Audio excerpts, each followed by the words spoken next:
어머니, 이제 그만 나가주세요. 그 한마디로 제 세상은 끝났습니다.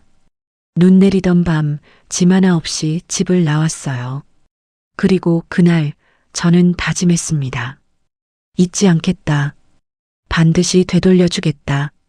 3년 뒤 저는 다시 그 집 문을 두드렸습니다. 요양보호사 이정화라는 이름으로요. 들어오세요. 그 집의 냄새가 그대로였습니다. 손자가 말했죠. 선생님, 할머니 냄새 같아요. 가슴이 무너졌지만 미소를 지었습니다. 이제 시작이니까요. 서류 속 낯선 필체, 숨겨진 위임장. 그들의 비밀이 제 손안에 들어왔습니다. 그리고 그날 저는 조용히 이름을 불렀습니다. 민서가 거실이 멈췄고 세 사람이 동시에 숨을 멈췄습니다. 나야. 내 엄마야. 그 집의 모든 진실이 그 순간 무너졌습니다. 이야기가 시작되기 전에 구독과 좋아요 꼭 눌러주세요. 여러분의 클릭이 오늘 이야기를 이어갑니다. 안녕하세요. 제 이름은 이정숙이에요. 올해 68입니다. 오늘 여러분께 들려드릴 이야기는 조금 특별해요. 아니, 어쩌면 제 인생에서 가장 아프고 또 가장 단단해진 순간의 기록일지도 모르겠어요. 남편이 세상을 떠난 건 6년 전 겨울이었어요. 그 사람이 남긴 건 빚과 낡은 집 한 채뿐이었죠. 하지만 저에겐 아들이 있었어요. 민석이 제 하나뿐인 아들이요. 그 아이가 결혼을 했을 때 저는 정말 기뻤어요. 며느리 은주는 똑똑하고 당당했거든요. 어머니, 저희가 잘 모실게요라는 말을 듣고 저는 믿었어요. 하지만 사람의 마음이란 게 참 쉽게 변하나 봐요. 아들 부부가 사업에 실패했을 때 저는 제가 가진 전부를 내놨어요. 남편이 남긴 집을 팔았고 제 노후 자금까지 모두요. 3천만 원이었어요. 제겐 평생 모은 돈이었지만 아들에겐 미래였으니까요. 어머니, 감사해요. 꼭 갚을게요. 그 말을 믿었어요. 정말로요. 그런데 3년이 지나고 제가 들은 건 이런 말이었어요. 어머니, 솔직히 말씀드릴게요. 우리 인생 망친 건 어머니예요. 그 돈 때문에 우리가 얼마나 눈치 봤는지 아세요? 며느리 은주의 목소리였어요. 차갑고 날카로웠죠. 우리 애도 있는데 어머니까지 모시고 살 형편이 안 돼요. 어머니 혼자 사는 게 나을 것 같아요. 그날 저는 그 집 거실 한가운데 서 있었어요. 제가 손수 닦고 밥을 지어주고 손자를 돌봐주던 그 집에서요. 아들은 옆에 서서 아무 말도 하지 않았어요. 고개를 숙인 채로요. 저는 아무 말도 할 수가 없었어요. 그렇게 저는 짐 하나 없이 그 집을 나왔어요. 한겨울이었어요. 눈이 내리고 있었죠. 문을 닫기 전 저는 마지막으로 뒤를 돌아봤어요. 거실 창문 너머로 보였어요. 며느리가 새 명품 가방을 들고 거울 앞에서 웃고 있었어요. 이제 자유다. 그 말이 들렸어요. 정말로요. 그 순간 저는 깨달았어요. 제가 그 사람들에게 무엇이었는지를요. 그저 이용당한 노인이었다는 걸요. 저는 그날 밤 단칸방에 누워서 천장을 바라봤어요. 눈물도 나오지 않았어요. 그냥 텅 비어버린 기분이었죠. 하지만 그 속에서 하나가 자라나기 시작했어요. 분노가 아니었어요. 오히려 차가운 결심이었죠. 나는 잊지 않을 거야. 언젠가 내 손으로 너희가 한 일을 되돌려줄 거야. 그날부터 저는 달라졌어요. 아니, 다시 살아나기 시작했어요. 복수라는 건 뜨겁게 하는 게 아니더라고요. 조용하게, 차갑게, 그리고 완벽하게 하는 거예요. 그리고 3년 후, 저는 다시 그 집 문을 열게 됩니다. 이번엔 다른 이름으로요. 제가 단칸방에서 보낸 첫 겨울은 정말 추웠어요. 난방비를 아끼려고 두꺼운 이불을 여러 겹 덮고 잤죠. 하지만 더 추운 건 마음이었어요. 밤마다 손자 유한이의 얼굴이 떠올랐거든요. 할머니, 어디 가요? 언제 와요? 그 아이의 목소리가 귓가에 맴돌았어요. 그래서 저는 결심했어요. 무너지지 않기로요. 다음 날부터 저는 구인 광고를 뒤지기 시작했어요. 청소, 설거지, 뭐든 할 수 있었어요. 그러다가 우연히 본 거예요. 요양보호사 양성과정, 무료 교육이라는 포스터를요. 60대 중반의 나이에 다시 공부를 시작한다는 게 쉽진 않았어요. 하지만 저는 악착같이 했어요.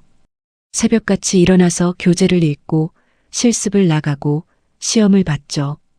6개월 후 저는 요양보호사 자격증을 땄어요. 손에 쥔 그 증서를 보면서 생각했어요. 이제 시작이야. 그렇게 2년이 흘렀어요. 저는 여러 가정을 다니며 환자분들을 돌봤어요. 성실하게, 묵묵히요. 평판도 좋아졌고 제 이름을 찾는 분들도 생겼어요. 어느 날이었어요. 스마트폰으로 구인 공고를 보다가 제 손이 멈췄어요. 주소가 낯익었거든요. 요양보호사 구함, 교통사고로 거동 불편, 9세 아이 있음, 시구. 그 주소, 제가 3년 전에 쫓겨난 바로 그 집이었어요. 심장이 두근거렸어요. 손이 떨렸죠. 하지만 동시에 묘한 확신이 들었어요. 때가 왔구나. 저는 곧바로 전화를 걸었어요. 목소리를 조금 낮추고 차분하게 말했어요. 안녕하세요. 구인 광고 보고 연락드렸습니다. 요양보호사 경력 2년 있고요. 환자분 마음 다루는데 자신 있습니다. 전화 너머로 들리는 목소리. 박은주였어요. 아, 네. 언제 면접 가능하세요? 내일 당장이라도 괜찮습니다. 전화를 끊고 저는 거울을 봤어요. 3년 전보다 머리도 희끗해지고 주름도 깊어졌죠. 하지만 이것만으론 부족했어요. 다음 날 아침 저는 미용실에 갔어요. 짧게 잘라주세요. 단정하게요. 긴 머리를 자르고 나니 완전히 다른 사람 같았어요. 안경도 새로 맞췄고 옷차림도 평소와 다르게 했어요. 그리고 가장 중요한 것. 이제부턴 이정화예요. 새 이름이었어요. 주민등록증은 그대로지만 일할 때 쓸 활동명이었죠. 면접 당일 저는 그 집 앞에 섰어요. 3년 만이었어요. 대문은 그대로였고 정원의 나무도 그대로였어요. 초인종을 눌렀어요. 네, 들어오세요. 문이 열렸어요. 그리고 저는 다시 그 집 안으로 들어갔어요. 거실은 예전보다 화려해져 있었어요. 새 소파, 큰 TV, 비싼 장식품들이 보였죠. 휠체어에 앉은 박은주가 저를 쳐다봤어요. 이정화 씨 맞으세요? 네, 맞습니다. 은주는 저를 위아래로 훑어봤어요. 하지만 알아보지 못했어요. 전혀요. 경력이 2년이면 뭐 괜찮네요. 제가 다리를 다쳐서 거동이 불편하거든요. 집안일이랑 아이 봐주는 것도 좀 부탁해야 할 것 같은데 가능하세요? 물론입니다. 제가 잘할 수 있습니다. 그때였어요. 방 안에서 아이가 뛰어나왔어요. 엄마, 새 선생님이에요? 요한이었어요. 제 손자요. 3년 사이에 많이 컸더라고요. 키도 크고 얼굴도 의젓해졌어요. 안녕, 요한아. 나는 이정화 선생님이야. 요한이는 저를 물끄러미 바라봤어요. 그리고 고개를 갸우뚱했죠. 선생님, 할머니 냄새 같아요. 제 심장이 철렁 내려앉았어요. 은주가 짜증스럽게 말했어요. 요한아, 무슨 이상한 소리야. 들어가 있어. 하지만 요한이는 계속 저를 보며 웃었어요. 순수한 미소였어요. 저는 무릎을 굽혀 요한이 눈높이에 맞췄어요. 그리고 조용히 말했어요. 그래, 할머니들은 다 비슷한 냄새가 나나 봐. 우리 요한이 참 착하구나. 요한이는 고개를 끄덕이며 방으로 들어갔어요. 은주가 말했어요. 언제부터 시작할 수 있어요? 저는 미소를 지었어요. 아주 부드럽게요. 내일부터 바로 가능합니다. 좋아요. 그럼 내일부터 출근하세요. 집을 나오며 저는 뒤돌아봤어요. 3년 전 눈 내리던 그날과 똑같은 대문이었어요. 하지만 이번엔 달랐어요. 제가 들어간 거니까요. 제 의지로요. 저는 조용히 중얼거렸어요. 이제 시작이야. 천천히, 조용히. 내가 나한테 한 것들을 하나씩 되돌려줄게. 다음 날부터 저는 박은주의 집에서 일하기 시작했어요. 아침 7시에 출근해서 저녁 6시에 퇴근하는 일정이었죠. 청소, 빨래, 식사 준비, 그리고 은주의 재활 보조까지요. 처음 일주일은 조심스러웠어요. 말투 하나, 행동 하나도 신경 썼죠. 혹시라도 들킬까 봐요. 하지만 은주는 저를 전혀 알아보지 못했어요. 오히려 무시하듯 대했죠. 정화 씨, 이거 왜 이렇게 했어요? 다시 해요. 점심 식사가 너무 짜요. 간 조절 좀 하세요. 아, 답답해. 좀 빨리빨리 움직여요. 저는 그럴 때마다 고개를 숙이고 네, 죄송합니다라고 말했어요. 속으로는 웃음이 나왔지만요. 참 변하지 않았구나. 여전히 그렇구나. 하지만 저는 참았어요. 지금은 참을 때니까요. 일하면서 저는 집 안 구석구석을 살폈어요. 조용히 눈에 띄지 않게요. 거실 선반 위의 서류들, 침실 책상 서랍 속 통장들, 서재에 쌓인 계약서들. 은주가 낮잠을 잘 때 저는 조심스럽게 서재 문을 열었어요. 책상 위에 서류들이 어지럽게 널려 있었어요. 부동산 계약서, 대출 서류, 그리고 뭔가 이상한 문서가 보였어요. 부동산 명의 변경 확인서. 제 손이 그 서류로 갔어요. 천천히 펼쳐봤죠. 그 순간 저는 숨이 멎는 것 같았어요. 아들 민석이의 이름으로 되어 있던 아파트 한 채가 은주의 명의로 바뀌어 있었어요. 날짜를 보니 제가 쫓겨나고 6개월 후였어요. 위임장이라는 문서도 있었어요. 민석이의 서명이 있었지만 뭔가 어색했어요. 필체가 미묘하게 달랐거든요.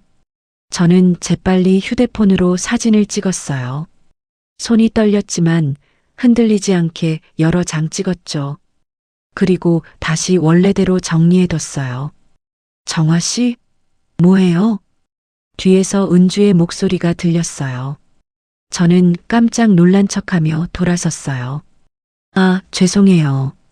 서재 청소하려고 들어왔는데 서류가 많아서요. 혹시 정리해드릴까요? 은주는 의심스러운 눈빛으로 저를 봤어요.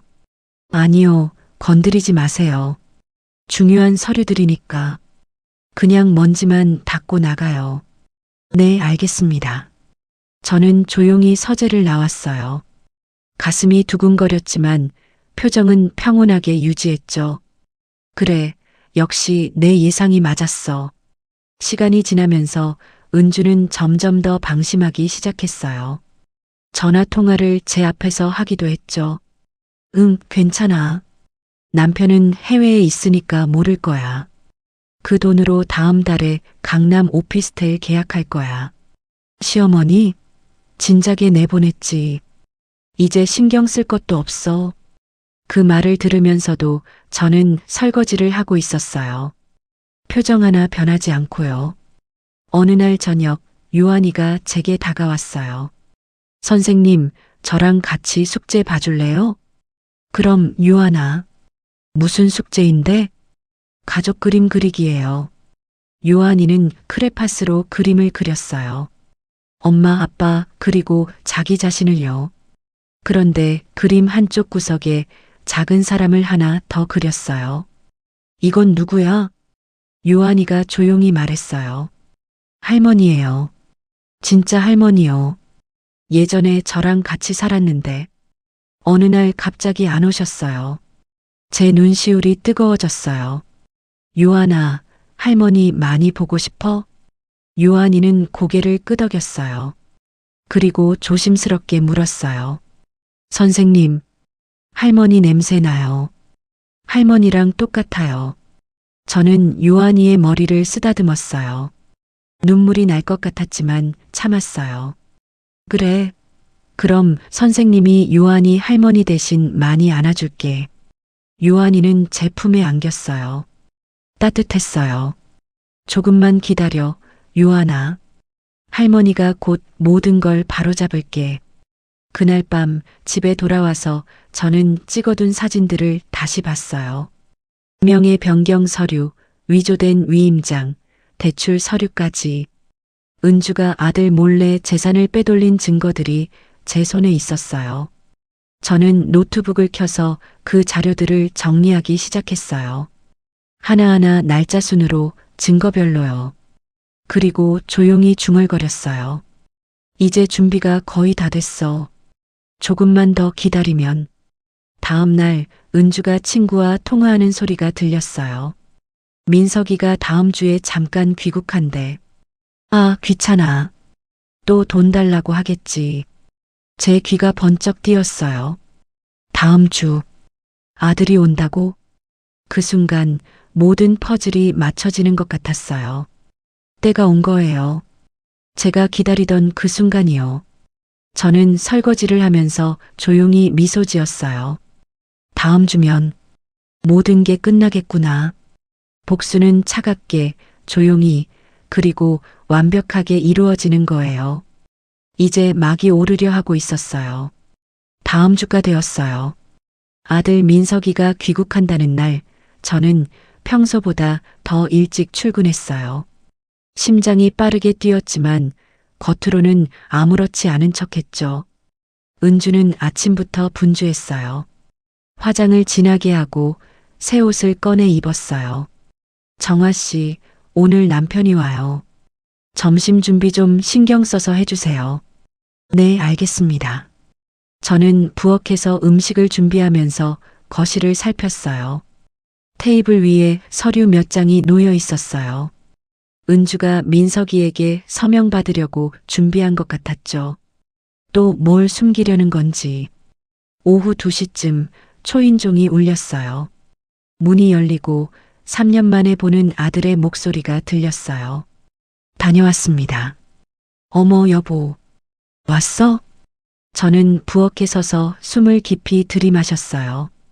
아들의 목소리를 듣는 것만으로도 가슴이 미어졌어요. 하지만 지금은 참아야 할 때였어요. 정화 씨, 점심 내오세요. 저는 준비한 음식을 쟁반에 담아 거실로 나갔어요. 그리고 민석이와 눈이 마주쳤어요. 3년 만에 보는 제 아들이었어요. 조금 야위었고 피곤해 보였어요. 아, 요양보호사 선생님이시구나. 수고하십니다. 민석이는 저를 보고 공손하게 인사했어요. 하지만 역시 알아보지 못했어요. 네, 감사합니다. 저는 고개를 숙이고 다시 부엌으로 들어갔어요. 손이 떨렸어요. 민서가 엄마야. 내 엄마라고. 하지만 입 밖으로 내지 않았어요. 아직은요. 거실에서 은주의 목소리가 들렸어요. 여보, 그래서 말인데. 이 서류 좀 봐줄래? 아파트 대출 관련 서류인데 서명이 필요해. 또 대출이야? 이미 빚이 많잖아. 아니야, 이건 이자가 낮은 걸로 갈아타는 거라니까. 그냥 서명만 해줘. 저는 부엌에서 그 대화를 듣고 있었어요. 녹음기를 주머니에서 꺼내 조용히 작동시켰죠. 민석이가 한숨을 쉬는 소리가 들렸어요. 알았어. 그런데 어머니는 어떻게 지내시는지 알아? 순간 제 심장이 멎는 것 같았어요. 은주가 대답했어요. 아, 어머니? 글쎄, 연락 안 하셔. 잘 지내시겠지 뭐. 전화라도 한번 해봐야 하는 거 아니야? 3년이나 됐는데. 여보, 어머니 혼자 사시는 게 편하실 거야. 우리도 형편이 어려웠잖아. 그때 어쩔 수 없었어. 저는 입술을 깨물었어요. 거짓말이었거든요. 다 거짓말이었어요.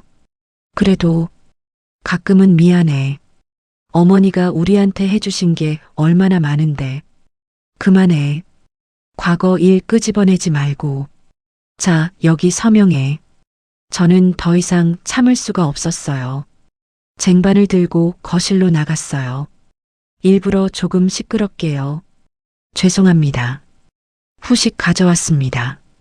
은주가 짜증스럽게 쳐다봤어요. 지금 중요한 얘기 중인데 나중에 갖다 줘요. 아, 네. 그런데 저는 잠시 망설이는 척하다가 조용히 말했어요. 혹시 그 계약서 아파트명의 변경 관련된 거 아니신가요? 은주의 얼굴이 굳어졌어요. 뭐라고요? 아, 죄송해요. 제가 지난번에 서재 청소하다가 우연히 봤거든요. 비슷한 서류가 있어서요. 민석이가 아내를 쳐다봤어요. 명의 변경? 무슨 명의 변경? 아, 아니야. 그냥 대출 관련 서류라니까. 저는 조용히 말을 이었어요. 참 신기하더라고요. 남편분 명의로 된 아파트가 부인분 명의로 바뀌는 게요. 그것도 위임장으로요. 공기가 얼어붙었어요. 민석이가 일어서며 물었어요. 은주야, 지금 무슨 소리야? 내 명의 아파트를 내 이름으로 바꿨다고? 아, 아니야. 이 사람이 무슨 소리 하는지. 저는 주머니에서 휴대폰을 꺼냈어요. 제가 증거 사진이 있는데요. 혹시 보시겠어요? 은주가 벌떡 일어나며 소리쳤어요. 당신 지금 뭐 하는 거예요? 남의 집 서류를 몰래 찍다니. 이거 불법이에요. 불법은 위조된 위임장으로 남편 몰래 재산을 빼돌린 쪽 아닐까요? 저는 차분하게 말했어요. 민석이가 제게 다가왔어요. 선생님, 그 사진 좀 보여주시겠어요? 저는 휴대폰을 건넸어요. 민석이는 사진들을 하나하나 넘기며 봤어요. 그의 얼굴이 점점 굳어졌어요. 이게 진짜야? 내 서명이 아닌데? 여보, 아니야. 이건 오해야. 그 사람이 무슨 목적으로. 저는 은주의 말을 끊었어요. 박은주 씨, 지난주 화요일에 친구분이랑 통화하셨죠? 남편은 해외에 있으니까 모를 거야 라고 말씀하셨잖아요. 그것도 녹음했어요. 은주의 얼굴이 새하얗게 변했어요. 민석이가 물었어요. 선생님은 도대체 누구세요? 왜 이런 일을? 저는 천천히 안경을 벗었어요. 그리고 머리를 쓸어 올렸죠. 민석아. 그 한마디에 거실이 조용해졌어요. 민석이가 저를 빤히 쳐다봤어요. 눈이 점점 커졌죠. 그 목소리. 저는 조용히 말했어요. 나야. 내 엄마야. 민석이의 얼굴이 굳어졌어요. 믿을 수 없다는 표정이었죠. 어머니? 그래, 이정숙이야. 3년 전에 이 집에서 쫓겨난 내 어머니. 은주가 비명을 질렀어요. 말도 안 돼. 당신이 어떻게 들어왔냐고. 요양보호사로 위장해서 들어왔지. 내가 날 내쫓은 것처럼 나도 내 방식으로 다시 들어온 거야. 민석이가 휘청거렸어요. 어머니, 정말 어머니세요? 저는 아들에게 다가갔어요. 민석아, 내가 3살 때 자전거 타다가 무릎을 다쳤었지. 엄마가 없고 병원까지 뛰어갔었어. 기억나니? 민석이의 눈에 눈물이 고였어요. 어머니, 그리고 고등학교 졸업식 날 엄마가 내게 시계를 선물했었지. 그게 엄마가 1년 동안 모은 돈으로 산 거였어. 민석이가 손목의 시계를 내려다봤어요. 아직도 차고 있었더라고요. 어머니, 죄송해요. 정말 죄송해요. 아들이 무릎을 꿇었어요. 저는 그런 아들을 내려다보며 말했어요. 미안해할 건 나한테가 아니야. 내가 믿고 맡긴 재산을 빼돌린 내 아내한테 물어봐야지. 그때 방 안에서 요한이가 나왔어요. 무슨 일이에요? 요한이는 저를 보더니 환하게 웃었어요. 선생님, 근데 왜 아빠가 울어요? 저는 무릎을 굽혀 요한이를 안았어요. 요한아, 놀라지 마. 선생님이 사실은 내 진짜 할머니야. 요한이가 눈을 동그랗게 떴어요. 진짜요? 제가 맞다고 했잖아요. 할머니 냄새 난다고. 저는 손자를 꼭 안았어요. 3년 만에 제대로 안아보는 거였어요. 그래, 우리 요한이가 알아봤구나. 뒤에서 은주가 떨리는 목소리로 말했어요. 이건 계획된 거잖아요. 복수하려고. 저는 일어나서 은주를 쳐다봤어요. 맞아. 복수야. 내가 나한테 한 짓을 그대로 되돌려주는 거지. 차이가 있다면 난 증거를 가지고 왔다는 거야. 저는 가방에서 서류 봉투를 꺼냈어요. 여기다 있어. 내가 위조한 서명, 몰래 빼돌린 재산 목록, 대출 서류까지. 내일 변호사 사무실에 제출할 거야. 은주가 주저앉았어요. 민석이가 물었어요. 어머니, 어떻게 이 모든 걸? 3년이야, 민석아. 3년 동안 준비했어. 내 아내가 뭘 했는지 하나하나 다 알아냈지. 저는 아들의 어깨에 손을 얹었어요. 이제 선택해. 내 아내 편을 들 건지 아니면 진실 편을 들 건지. 민석이는 고개를 숙였어요.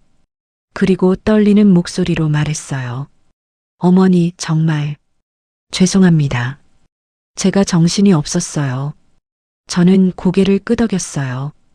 알아. 그래서 엄마가 직접 왔잖니. 복수의 막이 열렸어요. 그리고 진실이 드러나기 시작했어요. 그날 밤 모든 게 빠르게 움직였어요. 민석이는 변호사를 불렀고 저는 모든 증거 자료를 넘겼어요. 위조된 위임장, 불법 명의 변경 서류, 녹음 파일까지요. 은주는 거실 소파에 앉아 넋이 나간 사람처럼 있었어요. 말 한마디 없이요. 변호사가 서류를 검토하더니 말했어요. 이 정도면 형사 고소도 가능합니다. 사문서 위조, 배임, 횡령. 최소 3년에서 5년형이 나올 수 있어요. 민석이가 아내를 바라봤어요. 실망과 분노가 섞인 표정이었죠. 은주야, 왜 이랬어? 왜? 은주가 떨리는 목소리로 대답했어요. 나도 불안했어. 당신은 해외에만 있고 돈은 없고 혼자 아이 키우면서 미래가 안 보였어. 그게 내 어머니를 내쫓고 내 재산을 훔칠 이유가 돼? 은주는 아무 대답도 하지 못했어요. 저는 조용히 말했어요. 민서가 내일 경찰서에 고소장을 제출할 거야. 하지만 민석이가 저를 쳐다봤어요. 하지만 요한이가 있잖니. 그 아이 생각하면 내가 결정해. 엄마는 따를게. 민석이는 한참을 고민하더니 고개를 끄덕였어요. 재산은 다시 제자리로 돌려놓겠습니다. 그리고 이혼 절차를 밟겠어요. 은주가 고개를 들었어요. 이혼? 당연하지. 이런 일이 있었는데 어떻게 계속 살아? 요한이 양육권은 내가 가질 거야. 은주가 울먹이며 말했어요. 요한이는 내 아들이에요. 민석이가 차갑게 말했어요. 요한이한테 내가 제대로 해준 게 뭐가 있어? 그 말에 은주는 아무 대답도 하지 못했어요. 변호사가 서류를 정리하며 일어났어요. 일단 내일 다시 연락드리겠습니다. 이정숙 여사님 수고 많으셨습니다. 변호사가 나간 후 거실은 무거운 침묵으로 가득 찼어요. 저는 가방을 챙기며 일어났어요. 나는 이만 가볼게. 민석이가 급히 말했어요. 어머니, 잠깐만요. 어디 가세요? 내 집이지. 단칸방이지만 그래도 내 집이야. 어머니, 여기 계세요. 제발이요. 저는 고개를 저었어요. 아니야. 아직은 아니야. 일이 다 정리되고 나서 그때 다시 생각해 볼게. 하지만 민서가 엄마도 시간이 필요해. 3년이라는 시간을 혼자 견뎌냈거든. 조금만 더 기다려줘. 민석이는 눈물을 흘리며 고개를 숙였어요. 저는 손자 요한이를 불렀어요. 요한아, 이리 와봐. 요한이가 다가왔어요. 저는 무릎을 굽혀 아이 눈높이에 맞췄어요. 할머니가 이제 진짜 할머니로 돌아왔어. 놀랍지? 요한이가 고개를 끄덕였어요. 신기해요. 근데 할머니, 어디 가요? 잠깐 할머니 집에 다녀올 거야. 곧 다시 올게. 약속이에요? 저는 새끼손가락을 내밀었어요. 약속이야. 요한이가 새끼손가락을 걸었어요. 그리고 환하게 웃었죠. 저는 집을 나섰어요. 3년 전 그날처럼 눈이 내리고 있었어요. 하지만 이번엔 달랐어요. 가슴이 따뜻했거든요. 한 달이 지났어요. 재산은 모두 제자리로 돌아왔고 은주는 사문서 위조와 횡령으로 재판을 받게 됐어요. 민석이가 처벌 수위를 조정해서 집행유예로 마무리됐지만 이혼은 진행됐죠. 요한이의 양육권은 민석이가 가져갔어요. 어느 날 우편함에 편지 한 통이 들어와 있었어요. 요한이의 손글씨였어요. 할머니께. 할머니, 요즘 어떻게 지내세요? 저는 아빠랑 잘 지내고 있어요. 아빠가 그러는데요. 이제 할머니랑 같이 살 수 있대요. 할머니, 이제 우리 집에 와요. 진짜 이름으로요. 할머니 방도 준비해뒀어요. 할머니가 좋아하는 베개도 사뒀대요. 빨리 와주세요. 매일 기다릴게요. 사랑하는 요한이가. 저는 편지를 읽으며 눈물을 흘렸어요. 3년 동안 꾹 참았던 눈물이 터져 나왔어요. 복수는 끝났어요. 제가 원하던 대로요. 하지만 이제 남은 건 용서였어요. 다음 날 저는 그 집 앞에 섰어요. 이번엔 가방을 들고요. 초인종을 누르자 요한이가 뛰어나왔어요. 할머니, 저는 손자를 안아 올렸어요. 그래, 할머니 왔어. 이제 진짜 이름으로 왔어. 민석이가 현관에 나와 있었어요. 어머니, 들어오세요. 어서요. 저는 문턱을 넘으며 생각했어요. 3년 전 이 문턱을 넘어 쫓겨났을 때 저는 부서진 사람이었어요. 하지만 지금은 달랐어요. 제 손으로 다시 일어섰고 제 방식으로 정의를 찾아냈으니까요. 거실은 예전과 달라져 있었어요. 제 사진들이 벽에 걸려 있었고 제가 좋아하던 꽃병이 테이블 위에 놓여 있었어요. 어머니 방은 이쪽이에요. 민석이가 안내한 방은 따뜻했어요. 햇살이 잘 드는 남양 방이었죠. 어머니 정말 죄송했어요. 그리고 감사합니다. 저는 아들의 어깨를 두드렸어요. 이제 됐어. 다 지나간 일이야. 하지만 민서가 엄마는 복수하려고 여기 온 게 아니야. 진실을 밝히려고 온 거지. 그게 끝났으니 이제 다시 시작하는 거야. 그날 저녁 우리 셋은 함께 식사를 했어요. 요한이가 신나서 떠들었고 민석이는 어색하게 웃었고 저는 조용히 밥을 먹었어요. 평범한 저녁이었어요. 아주 평범한요. 하지만 그게 제일 소중한 거더라고요. 밤에 요한이가 제 방으로 찾아왔어요. 할머니, 자기 전에 안아주세요. 저는 손자를 품에 안았어요. 우리 요한이 많이 컸네. 할머니, 이제 계속 여기 있는 거죠? 그럼 할머니 어디 안 가? 요한이가 작은 목소리로 물었어요. 엄마는 언제 와요? 저는 잠시 망설이다가 대답했어요.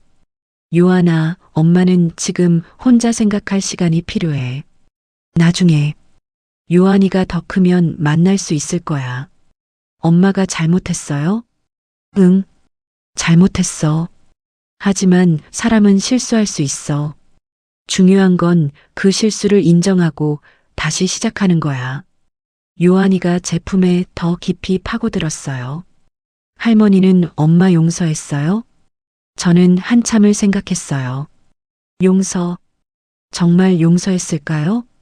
솔직히 아직 모르겠어요. 상처는 아물었지만 흉터는 남았거든요. 하지만 한 가지는 확실해요. 할머니는 노력하고 있어. 용서하려고. 그게 나한테도 요한이한테도 좋은 일이니까. 요한이가 고개를 끄덕였어요. 그리고 조용히 잠들었어요. 저는 창밖을 바라봤어요. 눈이 내리고 있었어요. 3년 전처럼요. 하지만 이제는 무섭지 않았어요. 저는 중얼거렸어요. 복수는 끝났고 용서가 남았다. 그게 제 인생의 새로운 시작이에요. 완벽하진 않지만 그래도 괜찮아요. 왜냐하면 저는 이제 다시 이정숙이니까요. 숨겨진 이름이 아니라 당당한 제 이름으로 살아가는 거예요. 그리고 그걸로 충분해요.